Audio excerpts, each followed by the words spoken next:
Oke, halo Sobat Waras, apa kabar semuanya? Jumpa lagi ya dengan Pavel 88 Channel. Salam sejahtera untuk kita semua dan salam waras. Selamat hari Minggu ya untuk kita semua. Yesuslah Tuhan dan Juru Selamat tentunya. Percayalah kepadanya supaya engkau tidak binasa.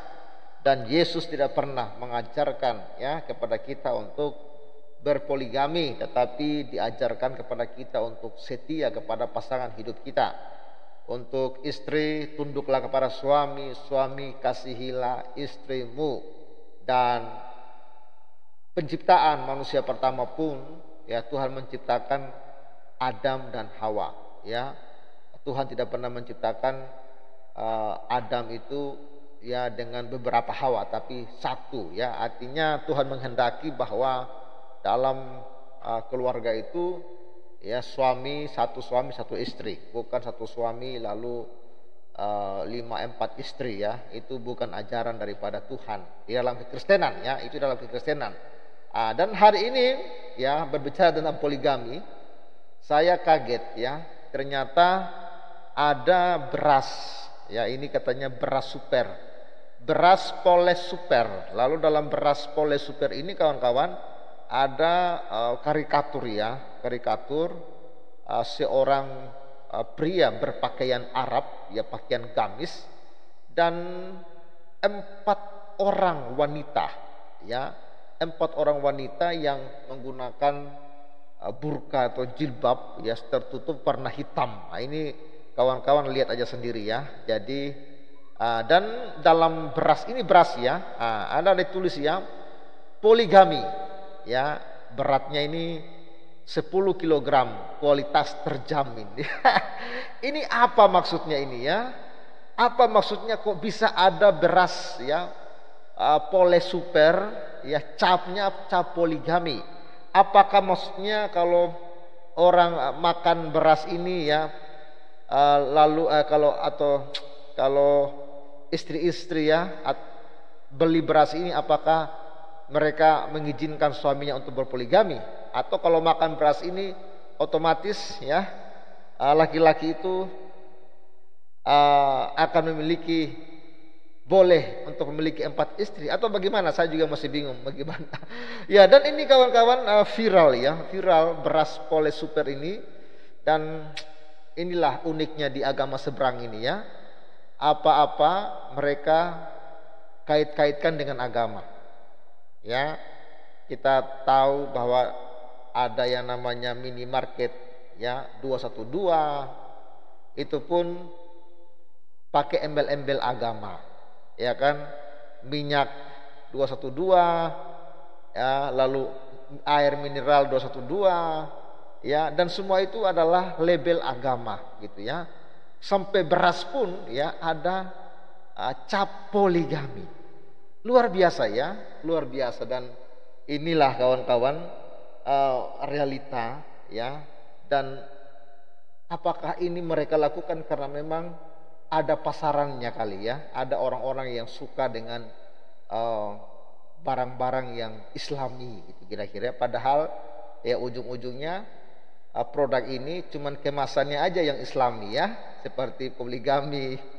Padahal berasnya ini impor dari Vietnam atau impor dari Cina ya kan. Ya, kemasan labelnya Islami, tapi sebenarnya isinya bukan hasil usaha umat Islam gitu loh. Hasilnya padahal orang-orang kafir juga ya. Misalnya minimarket 212. Kirain saya bahwa isi di dalam minimarket itu adalah barang-barang yang dihasilkan dari umat Islam, tapi ternyata isinya itu Pepsodent, ada Aqua ya, banyak lah makanan-makanan ringan yang ternyata sama aja dengan minimarket lainnya. Dan kita tahu semua itu adalah produk-produk daripada orang-orang kafir ya kan. Dan janganlah kita mau dibodoh-bodohi ya kan, kemasannya kemasan Islami tapi isinya buatan orang kafir. Berasnya ternyata beras import. Ini menarik kawan-kawannya, selalu membungkus ya semua dengan agama, tapi saya lihat nggak ada yang berhasil. 212 Maret sampai sekarang ya nggak jelas hasilnya, ya, lalu banyak kerugian. Artinya usaha-usaha yang dibungkus dengan agama ini tidak pernah berhasil, ya. Itu artinya bahwa masyarakat Indonesia masih cukup cerdas, ya, masih cukup cerdas, ya. Cuman ada beberapa kelompok yang memang sangat fanatik, ekstremis, ya, dan mereka seolah-olah bisa hidup sendiri tanpa bantuan orang kafir gitu. Sampai beras pun ada beras poligami. Apa maksudnya ini, kawan-kawan? Mari kita simak, ya. Sebuah ulasan menarik, ya, dimuat oleh siword.com. Ya, ini, ya, viral beras merek poligami. Ada yang mau order, ya, dimuat oleh Sardi. Ya, ini Agustus 2022, ya. Ini dari tahun lalu, ya. Saya baru dapat beritanya tahun lalu, ya. Ya, jualan produk dengan label berbau agama sudah lama saya dengar. Kalau saya pribadi, saya tahu ini sejak demo aksi 212, di mana ada sari roti yang dielu-elukan karena dibagi gratis kepada peserta demo. Pihak sari roti membantah ikut terlibat dalam pembagian roti gratis. Yang benar adalah ada yang memborong roti tersebut lalu dibagikan, ya, dibagi-bagikan. Tapi mereka ngamuk dan menyerang sari roti karena telah mempermalukan narasi mereka. Aksi 212 yang dinarasikan banyak dukungan termasuk sari roti ternyata tidak benar. Ego mereka pecah berantakan, ya.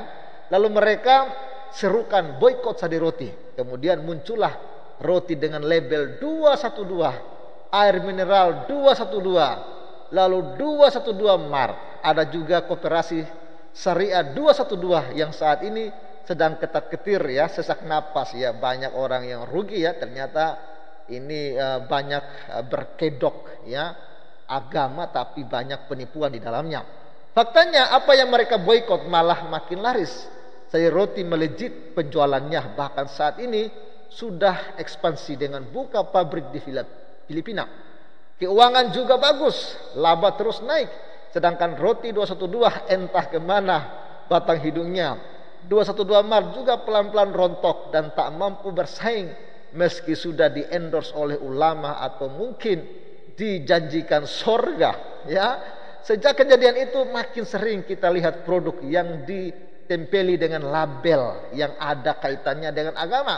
Tujuannya tak lain agar calon pembeli terutama yang fanatik agama tidak pikir, ya, panjang untuk memutuskan membeli. Apalagi kalau di-endorse oleh pemuka agama terkenal. Inilah, kawan-kawan, ya, kaum mabuk agama ini, ya, suka sekali menggunakan agama untuk mengambil keuntungan, ya.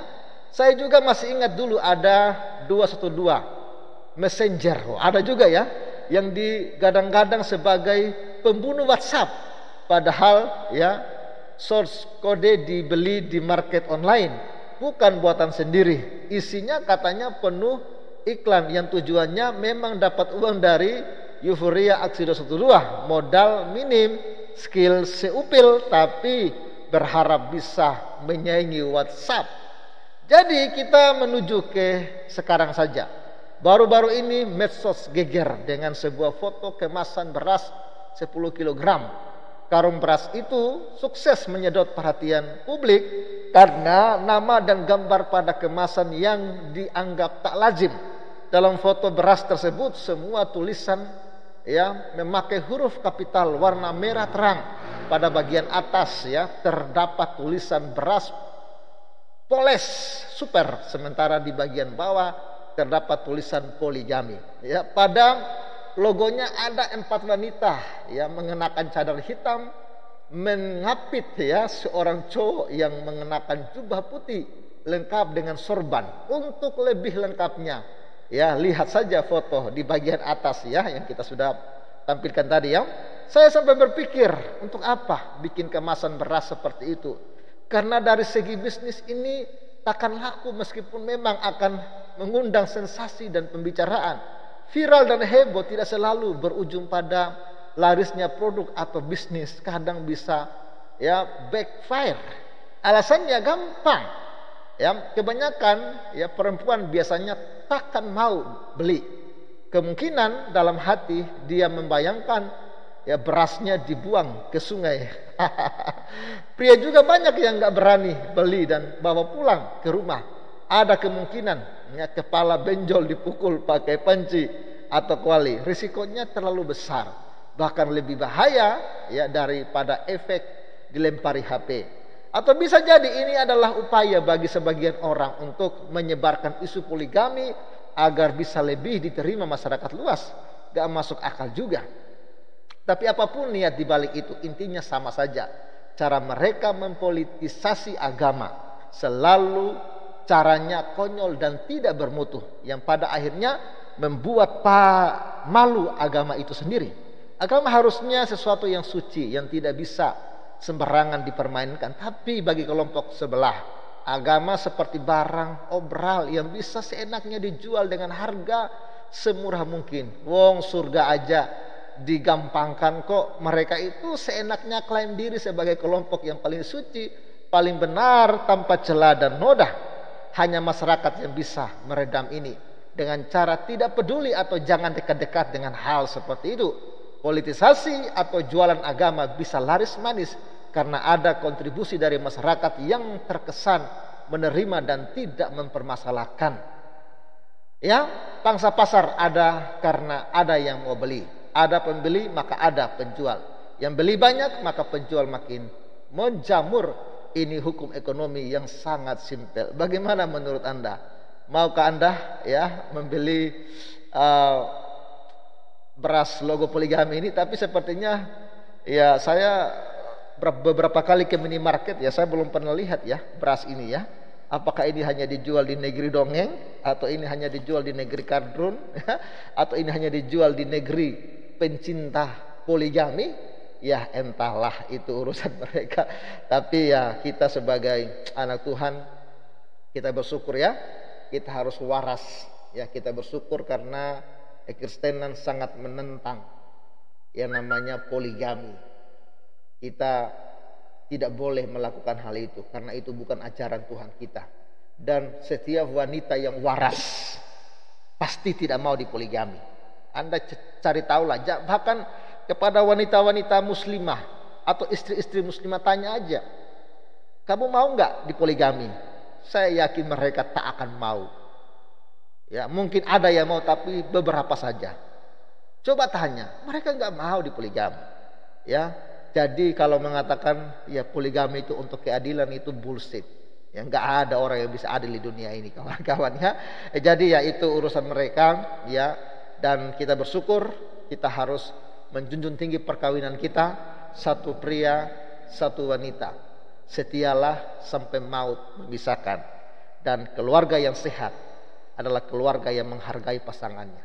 Tapi ketika prianya, doyannya main lubang sana lubang sini dengan dalil ya keyakinan tertentu, ya maka menurut saya orang itu telah mengatasnamakan agama untuk memuaskan hawa nafsunya. Ya, tetapi kalau begitu ajarannya ya kita mau bilang apa lagi? Oke, gitu aja dulu. Salam waras, Tuhan memberkati. Salam. Dan dukung terus ya Pavel 88 Channel. Dukung terus ya pembangunan rumah ibadah kami ya. Ini saya tampilkan lagi ya. Saya ingatkan bagi sobat waras yang tergerak hatinya untuk mendukung kami, langsung salurkan saja ya ke nomor rekening yayasan yang ada di layar kaca sobat waras, BRI 52 0045 736 532. Kiranya Tuhan Yesus yang akan memberkati setiap taburan sobat waras. Salam waras dan bye bye. Shalom.